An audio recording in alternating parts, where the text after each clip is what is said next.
Salut Temdat à tous et bienvenue sur Combat Futur, balado-diffusion de son commandement.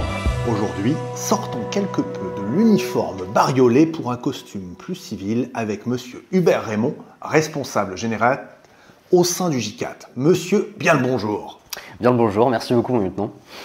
Alors décryptons donc cet acronyme et Dieu sait si nous en sommes friands. Qu'est-ce que le JICAT ?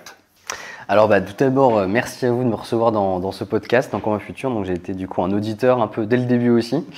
Donc très concrètement, le JICAT, ça veut dire, alors historiquement, puisqu'on va prendre l'approche historique, groupement des industries concernées par l'armée de terre. Et puis ensuite, ça a évolué et aujourd'hui, c'est le groupement des industries de défense et de sécurité terrestre et aéroterrestre françaises.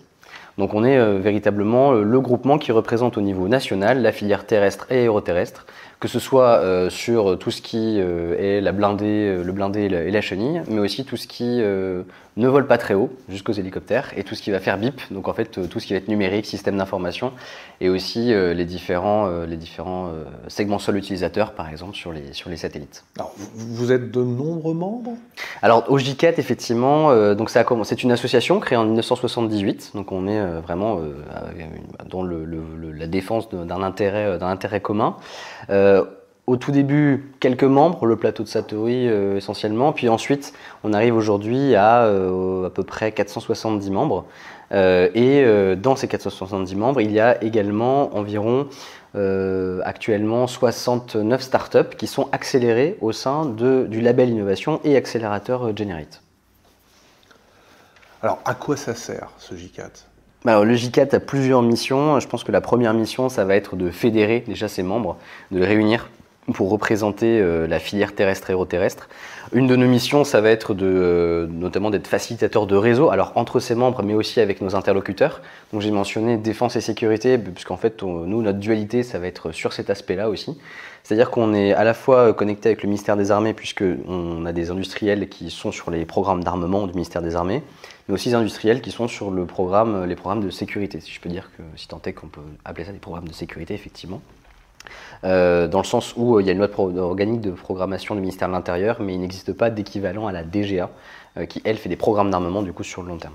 DGA, Direction Générale de l'Armement, je le précise quand même. Donc ça va être facilitateur de réseau, de représenter les intérêts des industriels, en France mais aussi à l'étranger. C'est pour ça qu'on a aussi, et je reviendrai là-dessus, quelqu'un qui est responsable de l'export et l'international au JICAT. Et ça va être derrière de participer à structurer le dialogue de la filière. Donc ça veut dire quoi ? Ça veut dire faire en sorte que les industriels se saisissent des questions qui sont capitales pour leur pérennité, à la fois structurelle, à la fois commerciale. Ça va être diffuser les bonnes pratiques, les bonnes informations. Là, je pense par exemple à l'adoption de la directive européenne NIS 2, qui va ensuite être transcrite en droit interne, qui met un certain niveau d'exigence cyber. La filière va devoir s'en emparer. De la même manière, les bonnes pratiques, par exemple, en termes d'export, en termes d'international. Voilà, donc le JICAT va vraiment être fédérateur de tout ça. Il va diffuser ces bonnes pratiques-là, tout en participant à la défense des intérêts, comme je l'ai dit. Donc ça veut dire, par exemple, participer aux éditions parlementaires à l'Assemblée nationale, au Sénat, pour porter les intérêts de l'industrie terrestre et aéroterrestre. 400 membres, vous parlez industrie. Donc moi j'imagine des énormes entreprises, c'est ça ou c'est plus compliqué ? Non mais effectivement vous avez raison, souvent on pense défense et là on pense à la grande multinationale Thales, on pense à Nexter devenu KNDS France, à l'époque c'était Renault Trucks Défense qui a fusionné avec Akmar et Panhard pour donner Arcus. Alors effectivement ça ce sont les grands maîtres d'œuvre industriels, ce sont les entreprises sans lesquelles aucun programme ne se fond puisqu'ils ont finalement la surface nécessaire pour donc financière, mais aussi les moyens pour assurer une maîtrise d'œuvre qui est confiée par la DGA dans les programmes d'armement, et en même temps une surface aussi économique qui permet de prendre le risque aussi sur des contrats et de s'engager sur des contrats qui parfois durent 7-10 ans. Mais il n'y a pas que ça, effectivement. Donc au JICAT, il y a tous les maîtres d'œuvre industriels excepté Dassault Aviation, on comprend, et Naval Group, on comprend aussi pourquoi, même si effectivement nous avons des coopérations avec ces industriels-là, sur du point à point, notamment dans le Generate et l'innovation, puisque effectivement, il y a une porosité, une réversibilité de la technologie qui se fait aujourd'hui de plus en plus sentir. Donc ces maîtres d'œuvre industriels sont aussi accompagnés d'entreprises de taille intermédiaire. Alors il y en a de plus en plus au sein du GICAT. Alors un bon exemple que je peux vous donner, c'est Exail, qui est issu de la fusion entre Eka Robotics et XBlue, qui fait des centrales universelles. Et il y a également 80% de PME au sein du GICAT, et c'est principalement d'ailleurs les PME que l'on défend aussi. Alors pourquoi ? Parce que les PME sont l'épine dorsale finalement de la BITD, terrestre, aéroterrestre. Alors évidemment c'est vrai pour les autres BITD, c'est-à-dire aérospatiale et navale, mais dans le secteur terrestre aéroterrestre, on aime bien appeler ça le village gaulois, c'est-à-dire qu'il y a beaucoup de petits acteurs qui sont parfois eux-mêmes primo-contractants, c'est-à-dire en contrat directement avec la DGA. Ce qui en fait du coup des acteurs qui sont finalement assez concernés par les évolutions à la fois réglementaires, législatives et aussi par l'importance d'avoir un groupement qui puisse les défendre et avec une certaine force. Et il y a également, pour terminer du coup, les startups de Generate, que j'oubliais, mais il ne faut pas les oublier parce que vous avez raison, vous avez parlé d'adhérents. Alors les startups ne sont pas des adhérents, ce sont des membres de Generate, donc ils ont un statut particulier et ils participent à tous les services du GICAT, ils ont accès à tous les services du GICAT et participent à la vie du GICAT, tout en ayant un accompagnement personnalisé sur l'innovation. Alors on peut dire que vous servez en gros à structurer et montrer le chemin ? Oui, je pense que oui. Alors dans le secteur terrestre et aéroterrestre, c'est sûr que structurer, c'est clair, et montrer le chemin, je pense, à y contribuer avec nos interlocuteurs, ministère des Armées, ministère de l'Intérieur.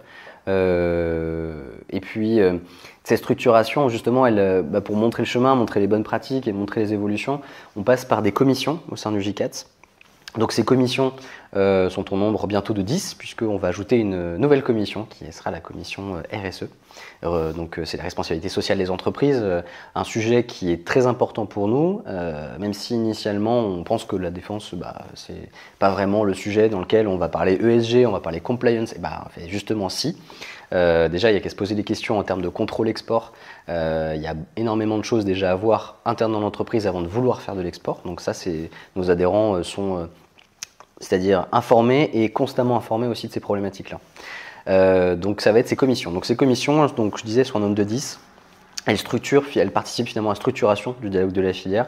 Donc il y a une commission sur la RH, puisque la RH est un énorme enjeu pour nous, puisque c'est un secteur industriel. Et un secteur industriel actuellement, c'est plutôt en crise en France, de manière générale. Donc il faut absolument que la défense, qui est en plus un secteur particulier de l'industrie, puisse trouver des talents et des ressources sur le long terme et sache comment améliorer les taux de fidélisation, les taux d'engagement et aussi les mobilités entre les entreprises et après entre les secteurs, puisque quelqu'un qui a passé toute sa vie dans un secteur donné industriel aura forcément des choses à apporter à la défense s'il ne vient pas de ce secteur-là. Donc c'est l'enjeu au niveau de la commission RH. Il y a une commission communication également pour un peu discuter des différents thèmes, harmoniser aussi les différentes visions sur la communication, sur ce qu'on peut en faire pour mettre en avant la BITD terrestre et aéroterrestre. On a une commission dans laquelle notamment je siège, qui est la commission recherche, technologie, innovation, qui est une grosse commission du GICAT et qui d'ailleurs, à la manière de certaines autres commissions, a donné lieu à 2 groupes de travail. Un sur la robotique, donc dans le secteur défense et plutôt défense d'ailleurs, et un autre sur l'intelligence artificielle qui avait déjà été menée en 2019 et qui se réunit à nouveau maintenant pour voir à peu près l'évolution qu'il y a eu sur les cas d'usage et sur l'emploi. Donc ces commissions sont assez diverses. Il y a une commission sécurité, puisque le GICAT, comme je le disais, a 2 jambes, la défense et la sécurité. Donc là, qui est dirigé par le délégué général adjoint du GICAT à la sécurité, le préfet Gérard Lacroix, et qui fédère tous les acteurs qui sont dans le domaine sécurité, même si ces acteurs-là se retrouvent aussi dans les autres commissions et que ce n'est pas exclusivement défense. On a également une commission alors c'est la commission internationale. Donc là, ça va être discuter des sujets export, de comment on arrive à pérenniser l'offre de la BITD terrestre aéroterrestre à l'international, alors qui se fait beaucoup en coopération avec des autres groupements, mais qui est essentiel pour la BITD et là en général, parce que le modèle industriel repose sur de nécessaires ventes à l'export pour pouvoir maintenir son modèle. Je m'explique, la BITD produit des équipements et fait en sorte d'équiper les forces. Néanmoins, toutes les commandes qui sont faites ne peuvent pas permettre à elles-mêmes de pouvoir réussir à pérenniser le modèle de la base industrielle technologique de défense, surtout sur des produits qui sont de plus en plus, on va dire, technologiques, de plus en plus précis, de plus en plus compliqués, puisque la technologie est de plus en plus complexe aussi. Donc nécessairement, il faut aussi avoir une possibilité de se développer à l'international, de manière à pouvoir assurer cette pérennité et ce modèle, et puis derrière aussi à assurer l'autofinancement, puisqu'il y a beaucoup de nos adhérents, même la quasi-totalité, qui autofinancent le R&D, la R&D dans le domaine de défense et de sécurité. Voilà, c'est vraiment... je dirais que ces commissions sont aussi doublées de certains réseaux qui sont assez importants et intéressants, qui sont assez matriciels du coup. Notamment un réseau sur l'international qui là va parler des différentes opportunités à l'export, donc c'est un peu différent. Il y a un réseau contrôle export aussi qui va diffuser les bonnes pratiques, qui va diffuser un peu le savoir-faire en termes de contrôle export aussi. Et moi-même, j'ai pu lancer aussi un réseau juridique qui a pour objet de pouvoir diffuser les bonnes pratiques en matière de commande publique, mais aussi un peu plus largement en matière de droit, puisque ce sont des sujets qui sont très importants, notamment à l'heure où le droit devient une arme, comme une arme, toutes les armes économiques. Alors, au sein du J4, vous êtes le fer de lance Generate. Alors, quel est votre but? Alors le but de Generate, déjà je vais reprendre l'approche historique que j'ai eue tout à l'heure. On se situe à peu près en 2016-2014. 2014, lancement de Vivatech. On met un coup de projecteur à ce moment-là sur les petits entrepreneurs et en fait ce qu'on va appeler des startups, un peu sur le modèle de la Silicon Valley qui ont vu le jour à partir des années 2000 et qui arrivent en France. Parallèlement à ça, on constate que il y a plusieurs étapes finalement dans le développement de l'innovation dans la défense et la sécurité. Et à partir des années 90-2000, on est censé récolter les dividendes de la paix. Donc il y a effectivement un désengagement majeur de l'investissement dans les budgets de défense. Notamment d'ailleurs quand on passe par la RGPP de 2008, la réforme générale des politiques publiques, qui a du coup fait certains aménagements dans les forces armées et qui du coup est allé effectivement en conséquence sur aussi le budget de défense. Effectivement, quand on est aujourd'hui face à un réarmement international depuis les années 2010 et face à des crises majeures et un monde qui est de plus en plus instable, il y a une nécessité d'aller au-delà pour aller trouver l'innovation. Et finalement, c'est quand le monde militaire avait au préalable, pendant très longtemps, un peu le pas sur l'innovation, le monde civil arrive à rattraper ce dirigisme finalement d'innovation, cette innovation programmée qui était faite avant. Et on arrive avec un écosystème civil qui propose des technologies, et ces technologies peuvent tout à fait s'implémenter dans les systèmes d'armes, et finalement peuvent aider à pouvoir gagner après la supériorité opérationnelle sur le champ de bataille. Donc ces petites startups-là qui apparaissent en 2014, un peu avant, sont mises à l'honneur en 2017, lors de la campagne présidentielle d'Emmanuel Macron, puisqu'il parle de Startup Nation. Ça c'est un mot, je pense, assez important, parce que c'est justement ce qui a un peu déclenché l'engouement général en fait, en France sur les startups. On n'en parlait pas tant que ça avant, des startups. On parlait surtout des petits entrepreneurs et des TPE, mais il n'y avait pas un peu cet état d'esprit entrepreneuriat qui vient derrière. Et donc en 2017 est lancé le programme Generate, donc mars 2017, qui a pour but de sélectionner des entreprises qui toquaient à la porte du J4, qui voulaient faire partie d'un groupement professionnel, mais qui n'avaient pas encore de chiffre d'affaires, qui n'avaient pas encore véritablement de maturité technologique et commerciale ou structurelle. Et donc elles ne pouvaient pas en tant que telles être adhérents d'un groupement professionnel à finalité business. Donc à partir de ce moment-là, lancement du programme Generate, qui est d'abord un label innovation, donc c'était sur une idée originale à l'époque, notamment d'Emmanuel Kiva, qui était patron de la commission recherche technologie innovation, lorsqu'il était délégué général d'Aguerris, et puis notamment aussi François Matins et Mathilde Herman qui étaient derrière. Et ce label-là a ensuite connu une mutation qu'on a mis au sein de l'accélérateur Generate, un programme de structuration un peu de l'écosystème. Et ce programme de structuration de l'écosystème, ça a été un coaching de levée de fonds. Ce coaching de levée de fonds, il a été fait par un business angel qui a trouvé un intérêt assez marqué dans la défense et la sécurité, dans ces technologies-là. Et à partir de ce moment-là, c'est là où vraiment Generate a commencé aussi à avoir des bootcamps, c'est-à-dire des réunions des startups qui ont lieu tous les 3 mois au sein de l'accélérateur. Donc là, les startups se réunissent et puis on peut leur donner les bonnes pratiques, les bonnes choses, et puis elles rencontrent les personnes qui sont compétentes dans leur écosystème, qui sont capables de leur dire voilà les besoins opérationnels, voilà comment acheter, voilà comment exporter, voilà comment se protéger au niveau de l'API aussi. Et donc c'est à partir de ce moment-là que ça s'est ajouté. Et en fait, finalement, Generate, aujourd'hui, est bien connu et reconnu dans le monde de la sécurité et de la défense. Et véritablement, c'est un outil qui est assez utile. Et j'ai pu moi-même en faire l'expérience en étant entrepreneur auparavant. Donc, Justement, Monsieur Hubert Raymond, quel est votre parcours et puis à quoi peut-être doit ou peut ressembler celui d'autres acteurs de l'innovation? Alors, le mien est peut-être un peu particulier pour ça, puisque moi de base je suis juriste spécialisé en droit public des affaires. Rien à voir avec l'entrepreneuriat, rien à voir finalement avec le fait de prendre des risques. Moi, si, prendre des risques, si, bien sûr, toujours, mais en tout cas, moi, ma passion, c'était le contrat public. J'ai eu la chance de faire un deuxième master à Assas qui s'appelle l'ISAD, l'Institut supérieur de l'armement et de la défense, qui est un master spécialisé en défense et sur l'industrie de défense, que l'on fait en alternance. Je suis entré à la DGA comme ça, par une alternance, donc en tant qu'acheteur négociateur. Mais en même temps, j'avais, avec un de mes camarades de la réserve opérationnelle, parce que je suis réserviste depuis 2017, on pourra en reparler effectivement après là-dessus, puisque c'est plus finalement quelque chose qui est concourant et qui concourt à la bonne vision des choses. On avait lancé une start-up dans l'équipement militaire individuel, et je l'avais rejoint du coup, et puis c'était en 2018-2019. Il venait d'être labellisé au Generate, il cherchait un associé, je lui ai proposé de l'aide sur les contrats publics et finalement lui m'a proposé de le rejoindre.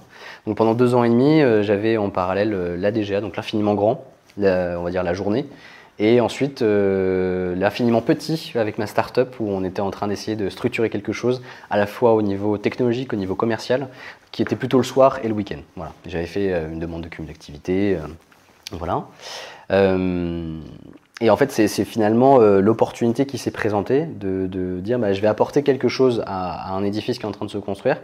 Et c'est finalement, à travers ces 2 ans et demi d'expérience dans l'entrepreneuriat, aussi avec les startups de Generate, puisque c'est comme ça que je les ai rencontrés au départ, donc les startups historiques, on va dire, de l'accélérateur, puisque c'était en 2018, donc l'accélérateur avait 1 an et demi. Et c'est comme ça que j'ai pu découvrir le fantastique, le fantastique effort herculéen quand on lance une boîte, c'est-à-dire se structurer commercialement, commencer à créer des offres, essayer de prendre des contacts, se faire reconnaître aussi, essayer d'aller voir l'opérationnel, trouver le bon opérationnel pour pouvoir donner la bonne technologie, savoir comment en plus après ça se passe, c'est-à-dire est-ce que ça passe par un contrat, est-ce que ça passe par une expérimentation, par quoi commencer.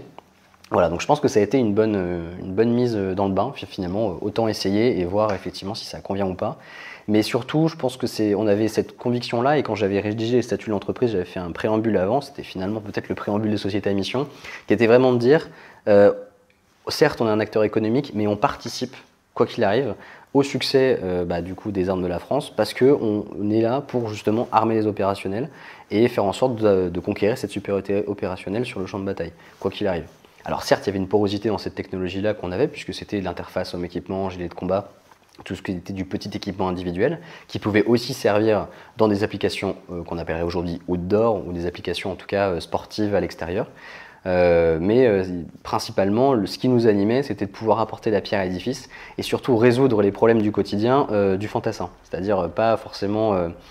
C'est vrai qu'à l'époque, et là ça c'est aussi quelque chose à prendre en compte quand on se lance dans une entreprise peut-être, c'est soit on va faire quelque chose qui est technologique et qui est assez, j'oserais le terme, sexy, soit on va sur quelque chose qui est très low-tech, et quand j'entends par low-tech, c'est-à-dire c'est de la mécanique, nous c'était vraiment du matériel, du petit équipement, quoi. Donc c'est un marché en plus qui est très concurrentiel, donc c'était quelque chose de difficile de pouvoir arriver déjà à le comprendre et ensuite à s'imposer dessus. Et véritablement, je pense que c'est des choses à prendre en compte. Je dirais qu'il n'y a pas de profil prédéfini, mais je pense que c'est plutôt, comme on avait pu peut-être y réfléchir, un état d'esprit de se dire, ok, j'ai quelque chose à apporter, je pense que ça peut fonctionner. Et là, il faut, je pense, beaucoup de détermination pour se dire, on y va, quoi. Et est-ce que votre expérience d'officier de réserve vous a permis, je ne sais pas, de faire que vos connaissances techniques et technologiques soient plus directement opérationnelles? Alors oui, alors ça c'est une certitude. Je pense que là-dessus, moi donc l'aventure avec la réserve, ça a commencé en 2017 à la 6e compagnie du 3e RPMA en tant que militaire du rang. Ensuite j'ai dû finir mes études et j'ai dû aller sur Paris puisque j'allais faire ce deuxième master dont j'ai parlé. Donc in fine je ne suis pas resté, je voulais faire mon CAME, CATE et puis ensuite pouvoir peut-être évoluer. Bon finalement l'opportunité s'est présentée un peu plus tôt, donc je suis parti à l'état-major de la 1re division. Je suis passé officier après ma formation à Saint-Cyr en 2019. Donc là, je suis passé en formation état-major, donc j'ai fait la bascule finalement. Et après, j'ai passé effectivement mon stage d'initiation technique d'état-major en 2020, mon certificat état-major en 2021, et enfin une année durant ce qu'on appelle le DORSEM, qui est le diplôme des officiers de réserve spécialisés d'état-major, qui est en fait l'équivalent du diplôme d'état-major, qui sanctionne finalement le passage de capitaine à commandant quand on est dans l'active. Donc ça pendant 1 an à l'école militaire, et finalement à comprendre et vraiment qu'est-ce que vraiment le capacitaire et puis toute la planification et la conduite des opérations et cette espèce d'interaction permanente entre les systèmes et surtout entre les hommes, ça c'est sûr, mais qui est permise et améliorée entre les systèmes pour après au final emporter la décision.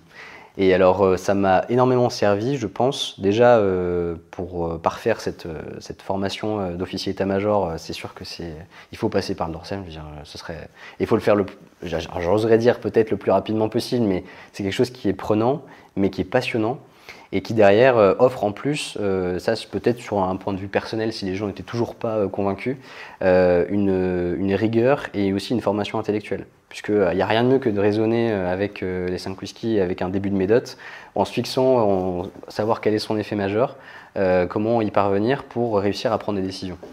Et véritablement, ça c'est ce qu'organise par exemple le Prat avec les stages d'initiation un peu à la médote. Alors certes, c'est pas des formations, mais c'est une initiation pour un peu présenter. Ça, pour les industriels, les entrepreneurs, c'est passionnant. Et c'est vraiment quelque chose qui est très utile. Je pense que ça m'a fourni du coup cette vision-là capacitaire et de l'emploi des équipements et pour vraiment la compréhension du besoin opérationnel, même si effectivement, du fait de mon jeune âge quand même et de mon expérience, je n'ai pas été en opération et je n'ai pas eu ce genre de choses. Alors, est-ce qu'il y a des événements particuliers où le J4 et Generate rayonnent ? Alors oui, tout à fait. Déjà, je pense qu'on pourrait dire que le J4 rayonne déjà lorsqu'on fait la sélection des startups de Generate, puisque c'est vrai que j'ai pas trop parlé de ce côté-là, l'accélérateur, la belle innovation, en quoi il sert. Je dirais qu'on rayonne déjà lorsqu'on fait la sélection. Pourquoi ? Parce que la sélection des startups se fait avec des critères assez stricts. On demande moins d'1 million d'euros de chiffre d'affaires, tout secteur confondu, moins de 30 personnes, moins de 3 ans d'existence, 3 ans d'existence au maximum, de chiffre d'affaires dans la défense et la sécurité, et au maximum 10 ans d'existence, parce qu'il y a le statut jeune entreprise innovante qui vient derrière, en espérant qu'il soit conservé avec la suite de nos pérégrinations en matière financière en France. Mais quoi qu'il en soit, c'est encore actuellement aujourd'hui les conditions pour entrer dans le Generate. Donc ça, c'est l'admissibilité. Ça, c'est l'admissibilité, effectivement. On passe un entretien avec du coup, le responsable du programme, c'est-à-dire moi-même, ou alors si j'ai un chargé de mission, mon chargé de mission. Et ensuite, on analyse avec la start-up sur un entretien qui dure 45 minutes, la technologie, donc sa maturité technologique, commerciale, structurelle, et aussi l'appétence à la réponse à un besoin opérationnel, qu'il soit présent ou futur. Donc comment moi j'ai ces infos-là, c'est avec toutes les discussions qu'on peut avoir avec nos interlocuteurs, c'est-à-dire ministère des Armées et ministère de l'Intérieur, à peu près, qui permettent de voir à peu près si oui ou non c'est lié ou pas à un besoin opérationnel. Et là, je l'avoue, la formation que j'ai pu avoir en tant qu'officier de réserve spécialiste d'état-major permet aussi, avec cette compréhension du besoin opérationnel et cette connaissance un peu des équipements, de savoir si oui ou non ça va être pertinent ou pas pertinent pour la suite. Suite à ça, on a un jury qui se tient dans les locaux du J4. Il y en a 4 par an. Donc je reçois 10 startups par jury, donc ça fait potentiellement une 40aine de startups par an, parce qu'en fait c'est continu, vraiment. Les startups étant accélérées pour 3 ans, ça peut peut-être être modulé en fonction du besoin, mais c'est maximum 3 ans. Le but, c'est qu'elles entrent au J4 après, donc en fait, elles sortent, ce qui me permet du coup de tenir ces 4 jurys par an. Et d'ailleurs, qui est dans ce jury ? Dans ce jury, justement, on a beaucoup de personnes, puisqu'on a une 20aine de personnes autour de la table. Donc c'est vrai que les startups, finalement, c'est déjà une première accélération pour elles, même si elles ne sont pas retenues. Puisque devant elles, il y a le ministère des Armées, Donc ministère des Armées, on a la section technique de l'armée de terre, le Battle Lab Terre. Il y a également l'agence innovation de défense, on a Bplan. J'ai mis également CICDE pour justement cette prospective à long terme, un peu cette connaissance. Il y a la DGSE et la DGSI. On a également, ça va être tous les représentants au niveau ministère de l'Intérieur, donc ça peut être par exemple la BRI de la préfecture de police de Paris, la préfecture de police de Paris. Il y a le service d'achat de l'innovation, la logistique du ministère de l'Intérieur, le SAELMI. Il y a également l'INPI qui est autour de la table. Et puis on a aussi la direction générale de la gendarmerie nationale, bien évidemment, qui est présente, à la fois la direction de l'emploi opérationnel et puis la direction de l'innovation, enfin, le conseiller innovation du DGGN. Et puis effectivement, là c'est le volet opérationnel, donc c'est le volet besoin, mais il faut un volet un peu plus programmatique. Donc j'ai cité l'agence de l'innovation de défense, mais il y a aussi la direction générale de l'armement, notamment avec la nouvelle direction de l'industrie de défense, ce qui lui permet d'avoir aussi une visibilité sur le deal flow et sur les technologies qui sont présentes dans le jury. Deal flow, excusez-moi. Ah, deal flow, effectivement, oui. C'est vrai que c'est une... Il y a beaucoup malheureusement d'anglicisme, mais j'appellerais ça le flow continu des startups. Deal flow, c'est un terme qui est surtout utilisé dans le volet investissement financier, hein, bien sûr. Et effectivement, c'est plutôt sur le volet... Ça va décrire finalement le flow continu des startups qui vont candidater, enfin le flux d'ailleurs, mais je dirais. Un flow et un flux, c'est en fait les deux, puisqu'il y a énormément de startups qui candidatent au sein de l'accélérateur Generate. Donc c'est à la fois un flow et un flux pour moi. Et ça va désigner ça. On a enfin les industriels qui sont autour de la table, grand maître d'œuvre industriel, une ETI, le président de la commission PME, que je n'ai pas d'ailleurs mentionné, mais qui est la plus grosse commission du J4, qui réunit la majorité des PME du J4, et le président de la commission Recherche, Technologie, Innovation, qui lui a vraiment une visibilité aussi sur tous les adhérents qui sont dans la commission, et qui est un des vice-présidents du J4. Donc quand la start-up arrive et pitch, c'est assez à la fois impressionnant, mais aussi dimensionnant pour elle, parce qu'il y a des questions qui sont assez poussées, on analyse beaucoup de choses, mais au moins on est sûr que c'est la start-up qui rentre après dans le Generate, normalement restera à la fois en bonne santé financière, parce qu'on prend quand même avec un certain niveau de structurel et de maturité technologique aussi, parce qu'on prend un TRL7, on est à peu près sûr que l'opérationnel pourra effectivement discuter avec elle et avoir un bon retour sur sa technologie et peut-être même l'expérimenter, voire in fine s'en doter. D'ailleurs, est-ce que vous demandez un horizon de faisabilité pour ces projets ? Alors, on ne demande pas tellement d'horizon de faisabilité. Enfin, si on entend par là le niveau de développement technologique, on accepte les startups à partir du stade du démonstrateur. Voilà. Ce qui permet d'avoir... parce que, étant donné que alors certes, c'est un accélérateur, mais par accélérateur, souvent, on entend une entité qui va structurer l'entreprise à travers, par exemple, des sessions de formation sur les business plans, à travers des sessions de formation sur le pitch. Nous, on ne fait pas ça. On a un groupement professionnel, donc on ne va pas soulever le capot finalement de l'entreprise pour y mettre la main dedans, parce qu'on n'intervient pas dans les entreprises qui sont nos membres. En revanche, ce qu'on va faire finalement, c'est proposer à la start-up un environnement bienveillant et aidant pour qu'elle puisse comprendre tous les enjeux de l'écosystème.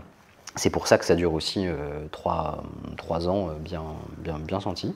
Et également, finalement, faire en sorte que cette start-up soit, j'aime bien cette métaphore-là, donc je l'utilise, soit un peu comme un sachet de thé qui va infuser dans l'écosystème. En gros, c'est ça. Donc nous, on est là en support, on lui donne toutes les cartes, et après, à elle de se débrouiller. C'est pour ça qu'il faut nécessairement un bon niveau technologique, donc minimum TRL7, pour vraiment arriver à profiter vraiment du J4. Ne croyez pas que vous n'allez pas répondre à ma question. Les événements. Effectivement, vous avez raison. Et donc du coup, je continue sur ce rayonnement-là. Donc ça, finalement, c'est quand on arrive en tant que petite start-up dans le Generate, dans le J4. Et après, donc les événements du J4, il y en a beaucoup. Effectivement, on a aussi un groupement qui a pour tâche de rayonner et qui rayonne du coup l'industrie de défense terrestre et aéroterrestre. Donc nécessairement, on organise des dîners, débats auxquels sont invités des parlementaires, des institutionnels, des industriels sur différentes questions, par exemple les drones, ça peut être la simulation. On co-organise avec notre filiale événementielle qui s'appelle le COGES, Eurosatori, donc tous les 2 ans.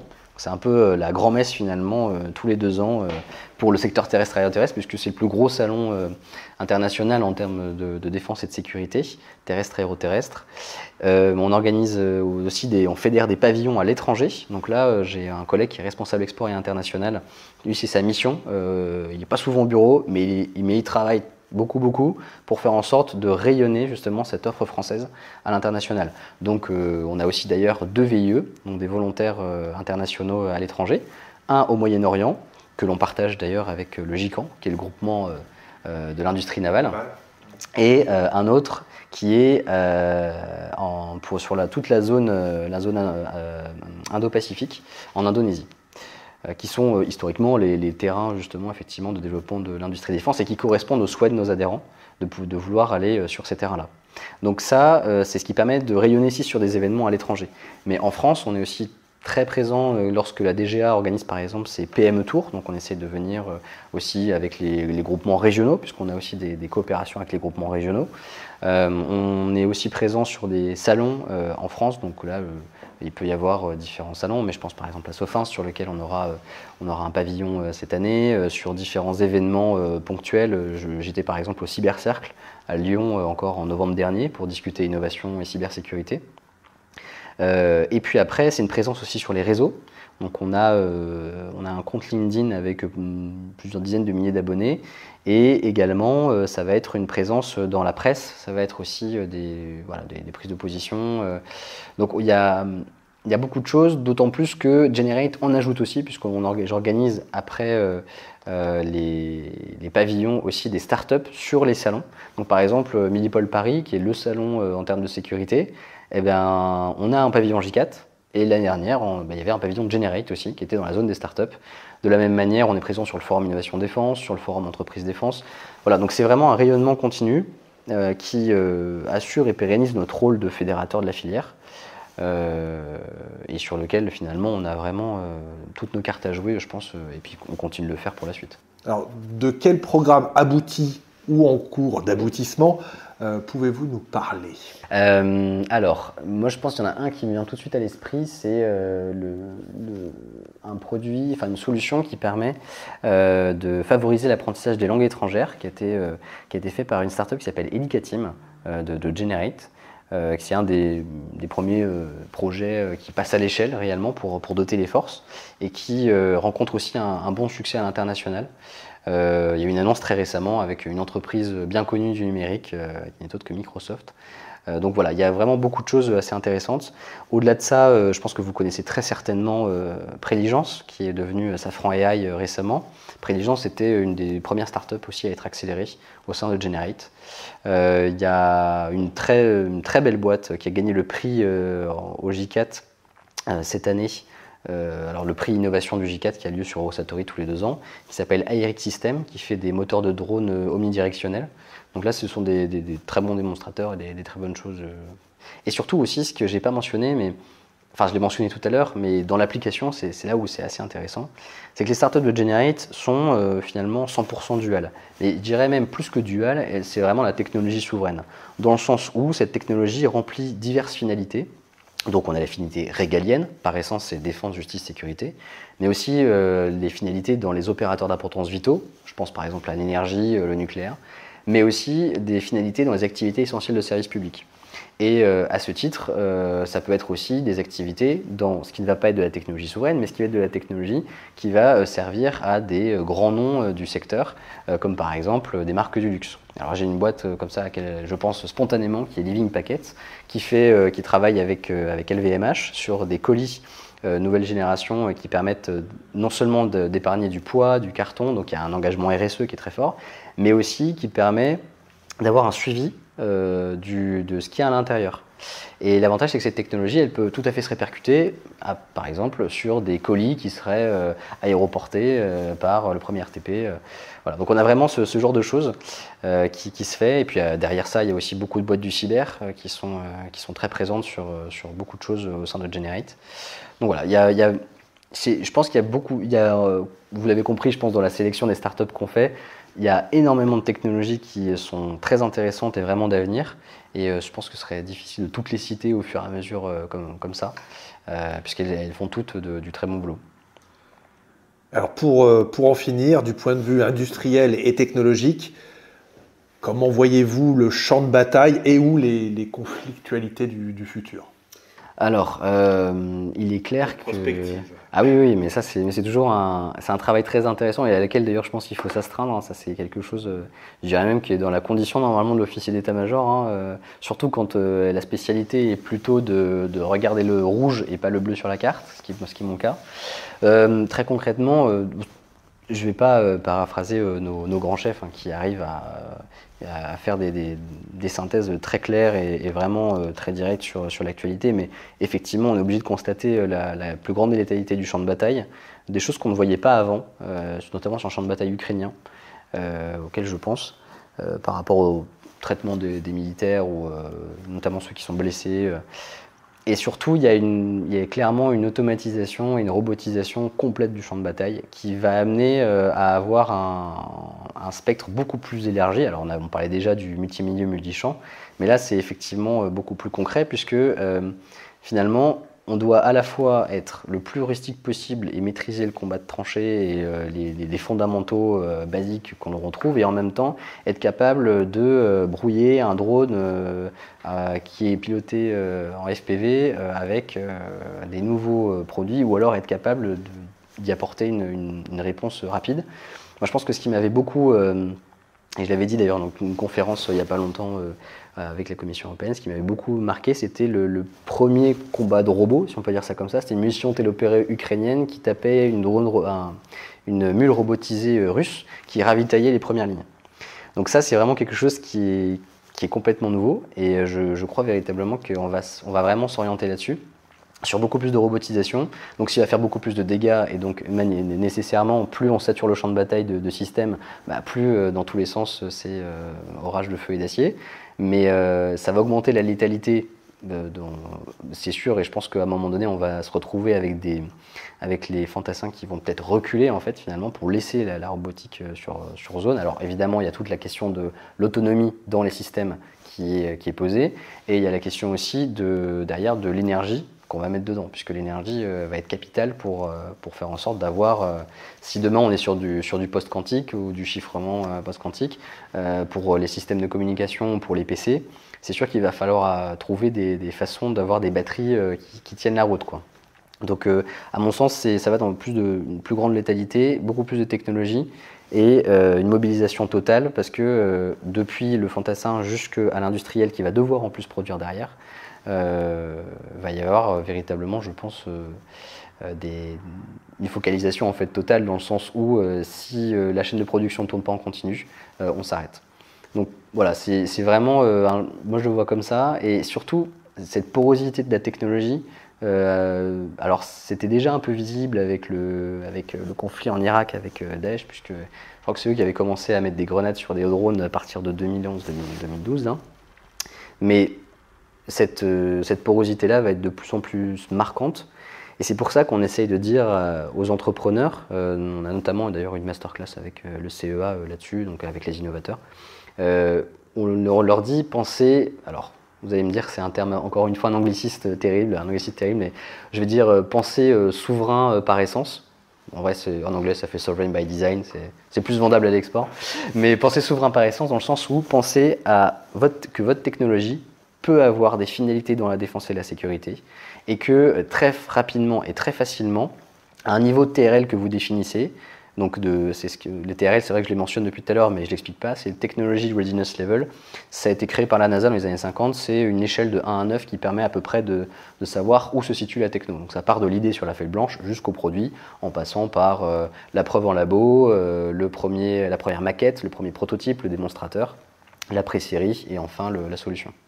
Donc pensez en gros, ce qu'on dit aux entrepreneurs, c'est penser à définir votre niveau de TRL, sur lequel vous avez une réversibilité qui vous permet de passer d'une finalité à une autre, pour que très facilement on puisse adapter une technologie civile dans une technologie militaire. Et ça, je pense que c'est cette rapidité-là de réversibilité de la technologie qui plus tard, va réussir à en tout cas alimenter la supériorité opérationnelle sur le champ de bataille. Voilà, je pense que ça c'est un peu majeur et alors évidemment ça reste toujours une question d'investissement, ça c'est sûr. Donc moi là où je vois un énorme défi, mais finalement à la fois pour les entreprises dans le volet arriver à avoir une soutenabilité financière et une pérennité dans leur exercice, mais aussi pour le ministère des Armées sur tout ce qui va être le financement, la loi de programmation militaire qui doit s'appliquer jusqu'en 2030. Ça va être pour moi un défi qu'on va devoir tous relever, hein, nous Français, c'est sûr, parce que financer à la fois le retour à des savoir-faire ancestraux qu'on a un peu perdus, enfin quand je dis ancestraux, voilà, c'est une façon de parler, mais en tout cas qu'on a perdu, et financer des nouvelles technologies tout en maintenant une armée de terre qui est sur un modèle d'armée complet, je pense que c'est un gros défi. Hubert Raymond, responsable de l'innovation et de Generate au sein du J4, merci. Merci à vous, lieutenant.